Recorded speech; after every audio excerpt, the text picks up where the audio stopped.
Hello and welcome to Video Revealed. I'm Colin Smith and I am excited about the new export mode in Adobe Premiere Pro.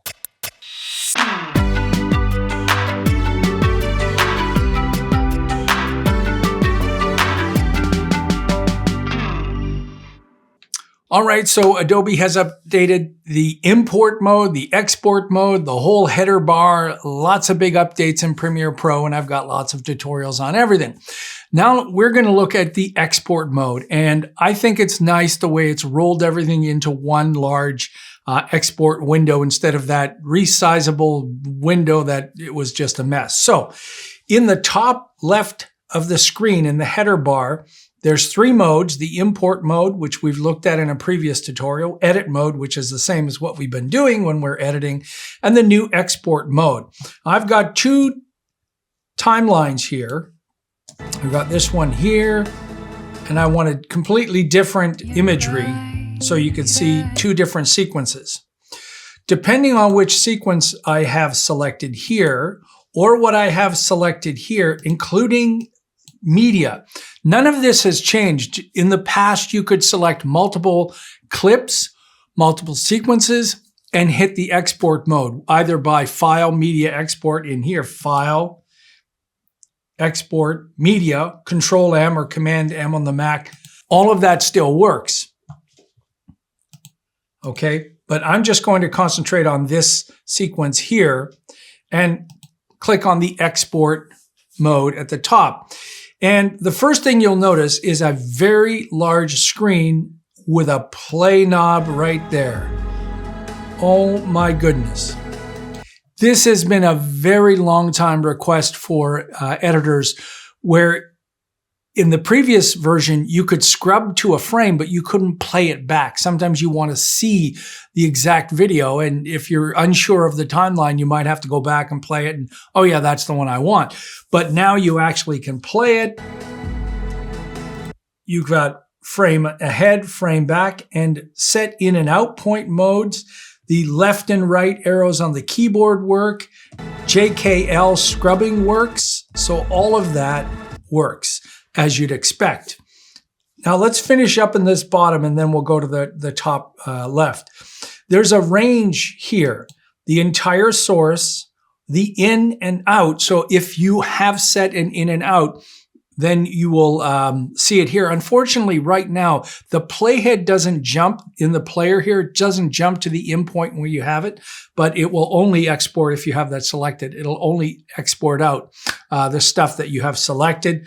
The work area, which is the work area bar, I'm not even going to get into that. No one wants to see that. Or we can just go to this custom section, and here we can drag in and out points wherever we want. But we're going to go back to entire sequence.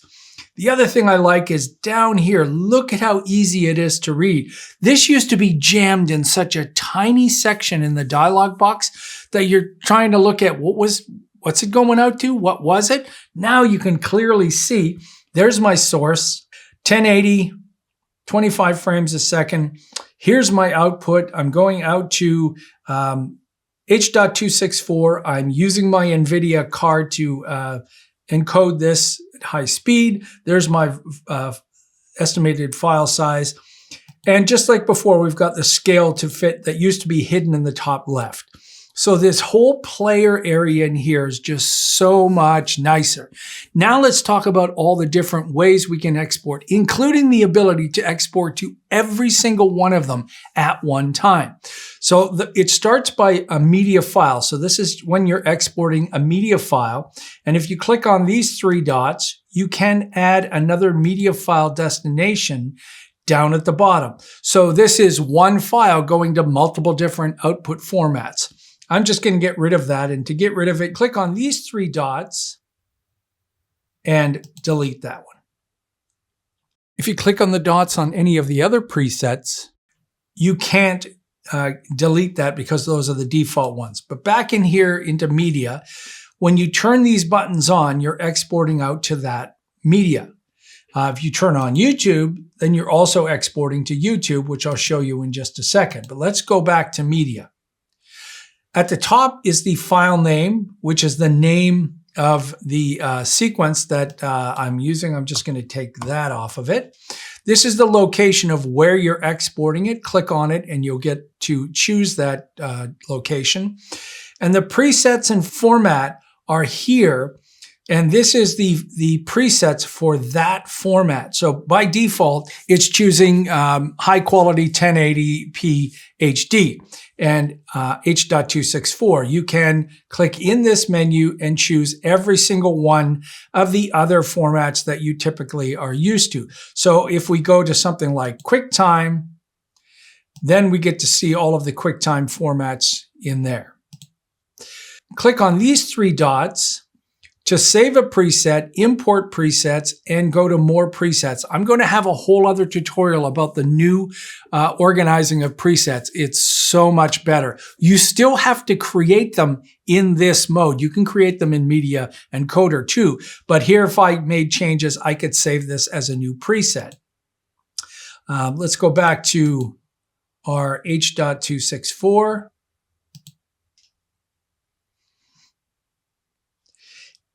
The other thing that's great about this is if you don't want to mess around with these, if you just want the default, then you pick the format and hit export and you're done. But if you open up video, you'll see a very limited amount because this is the stuff that we normally change. The frame size, rate, aspect ratio. If we want more, we click on the more. Now we get to the other things that you would typically see in the larger dialog box. Things like whether there's an alpha channel, what's the interpolation, how is it encoding, and things like that. Chances are you're not going to change this every single time. And I'll click on less to bring that back up. If you like to change those settings, then why not save a preset? Why always have to go through those and make changes? If we go to our audio, open that up, and again, just like before, we've got all of our different formats that we had before. Now, the multiplexer, I never mess in here, but you can make changes in there if you want. Captions, there are no captions, so it's turned off. Effects and metadata always seem to be turned on, even though I don't have anything turned on in those settings. And you could just turn them off if you want.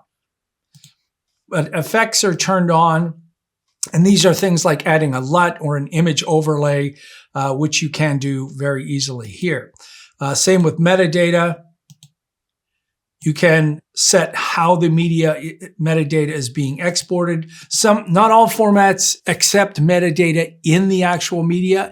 If they don't, then they'll export out a sidecar file. And then there's some general settings back here, like import when you're finished into the project, use previews or proxies. So that's just in the media file. Let's go to YouTube. I'll close this up. And right now, I'm not signed in, so I'll sign in.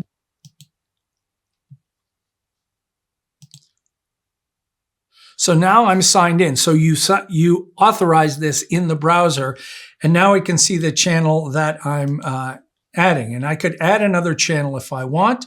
These are all of my playlists, so I could be adding this to the playlist at the same time. I could put the title in here, places, description, and what's the, whether it's private, unlisted, public.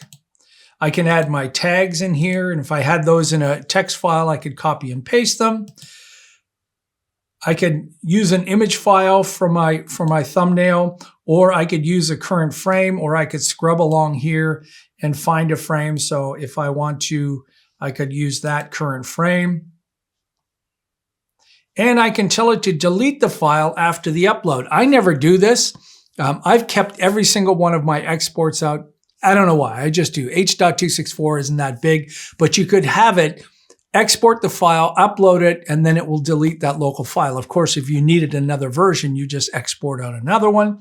And then we're back to the same settings down in here. So if you had captions on here, you could be turning those captions on. And I don't have any captions in there, so I can't turn those on. But everything there is for you to use. YouTube, Vimeo, same thing. You would log in to Vimeo, Twitter, Facebook, Behance. even to Creative Cloud, to your Creative Cloud account or to an FTP site. All right, let's go back to a media file. And I want to show you what happens when you choose multiple sequences. So obviously I can only choose one sequence here, but I could select multiple sequences and go to the export mode. Also use Control-M, Command-M on Mac. Now you don't see a preview because we have multiple sources. And you'll see that down here, 2 sources, and you'll see it up in the left, 2 sources. You don't see the input because it'll be different. It may be different for each format, but you still see the output format. Go back to our edit, open up places, same thing. I could select all of these clips, export that out. Now I see 7 sources, and they're all going out as H.264. And if I wanted to, I could still send these to Media Encoder if I wanted to. So there you go. That's the new export mode in Adobe Premiere Pro. I love it. I usually use a lot of presets myself, so I don't go digging around in there. If you go digging around, then make your own new presets and you can use them very quickly. I love having the big play screen here so I can check something out. I can use all of the same keyboard shortcuts to scrub through there and zoom through fast and listen to it and play it back in real time. Hey, if you're new to Video Revealed and you found this informative, take a moment and subscribe. You want to support us some more like our wonderful donors. We love you donors. Thank you so much. You can do that on VideoRevealed.com/shop, where you can support us once, monthly, any amount, and we do appreciate that. There's lots of free stuff to download, become a member, buy some split screens, lots of ways to stay connected with us here on Video Revealed. Till next time, I'm Colin Smith, and it's my job to get all excited when I should about a new update that Adobe has created.